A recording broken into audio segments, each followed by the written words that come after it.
Добър вечер на всички. Казвам се Ангелина Владикова и съм председател на Сдружение Мостове, Източноевропейски форум за диалог. Изключително ми е приятно, че успяхме да се обединим заедно с Националния дворец на културата, Нов български университет, Великотърновски университет и още две неправителствени организации, Центърът за бежански, миграционни и етнически изследвания ЦЕРНЕС и Центърът за българо-европейски културни диалози и двата към Нов български университет и да реализираме този прекрасен проект, изложбата Бифт, Влад или Дарът на любовта, който е част от събитията, провеждани във връзка с Световната седмица за междурелигиозна хармония и толерантност. Световната седмица за междурелигиозна хармония се провежда ежегодно в първата седмица на февруари от 2011 година. Като тази година нас ни е обединило изкуството и любовта. Сега искам да ви кажа, че нашето събитие е под патронажа на евродепутат Мария Габриел, която е изключително активна в работата с млади хора. И освен това сме изключително щастливи и доволни, че Дворецът на културата стана наш любезен домакин на събитието. И сега искам да поканя генералния директор на Националния дворец, дворецът, който е и дом на тази прекрасна изложба, господин Мирослав Боршош.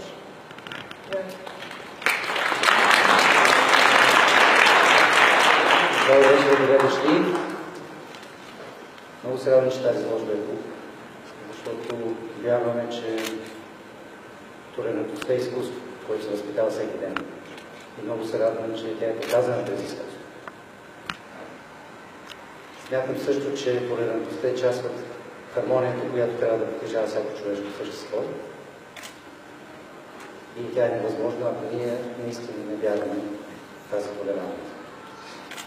Много се радвам, че толкова млади артисти имат възможност от най-голямото място за култура да покажат своите творби и се надявам все по-често да ги виждам. Така че добре дошли и се наслаждайте на това, което ще видите.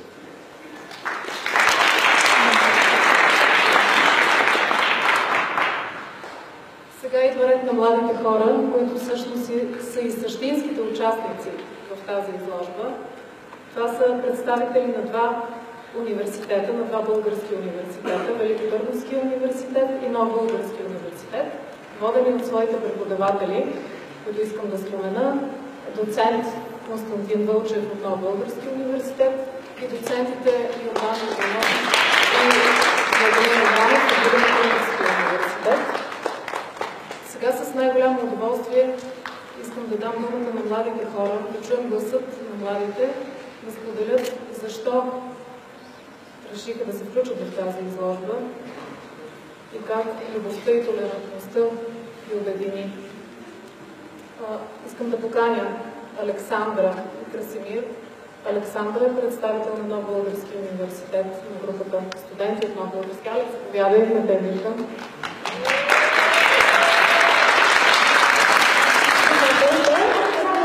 За толерантност. Какво е толерантност? Възникват много въпроси. Отговорът е много прост. Трябва да приемеш другия, независимо от това, че може би не го одобряваш какъв е той всъщност. Може би се различава коренно от теб. Но опознавайки го и приемайки го, всъщност ти постигаш хармония.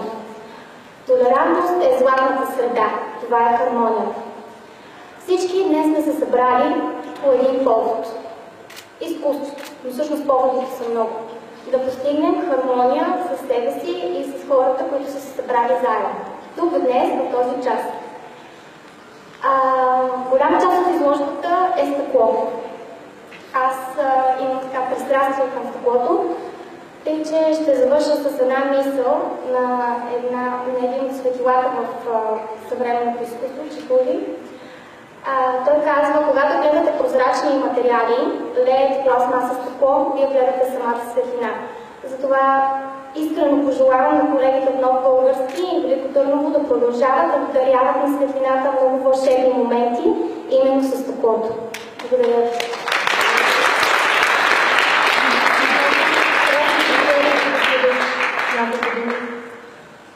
Уважаеми гости, ние от Великотърновския университет, участниците, първо искаме да изразим благодарност към организаторите, Източноевропейския форум за диалог, за това, че ни дадаха тази сцена да заявим, да кажем не на насилието, провокирано от религиозни, етнически или каквито и да било други причини.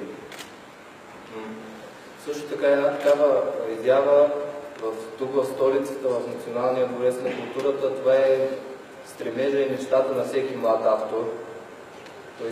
Той се е тръгнал насам и ето, че стигат някои от тях сега тук. Това разговаряхме с доцент Йорданов от Великотърновския университет, че като подредихме изложбата, тя в никакъв случай не може да се категоризира като студентска.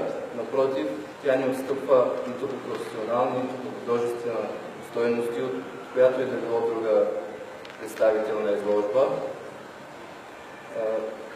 Другото нещо, което мисля, че е много важно за това събитие и за тази инициатива, за тази кауза е, че то възпитава в обществото един много важен компонент от морала на съвременния човек и това е чувството за толерантност. Чувство, което редом с чувството за отговорност, чувство за справедливост, ние трябва да закодираме в нас и да предадем на идните поколения. Благодаря ви.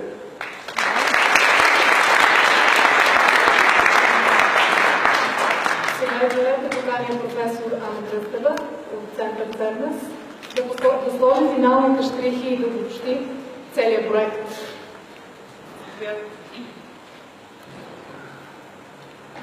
И аз, като всички вас, съм потънала в тази пъстрота, красота.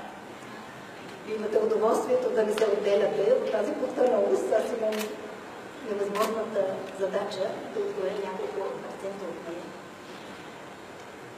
Взех 3, бих взела много повече, ако времето позволяваше. Какво означава да си различен и да един от авторите и ми се причастява към отговора си. Всеки от нас е различен, просто не по един и същи начин.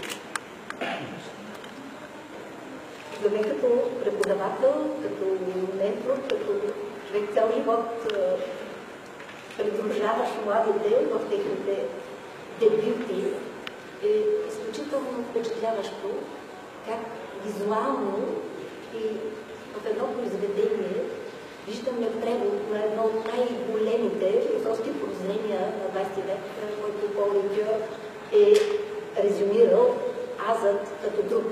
Ако столетия идентичността и различието са били две отделни сфери, в края на 20 век виждаме началото на 21 и впечатляващи усилия прави декадентността.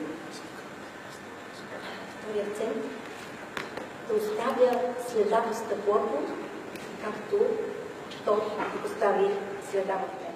Виждаме културата като форум, виждаме културата като създаваща и променяща град, виждаме културата в двете и фундаментални трансформиращи функции на иновиране, експериментиране в арта, което значи публики и така нататък, да не навлиза, но което значи иновиране, експериментиране в публични пространства, създаване на нови места за диалог, създаване на нови граждани, експериментиране на нова креативна гражданственост. Все така, кураж и напред.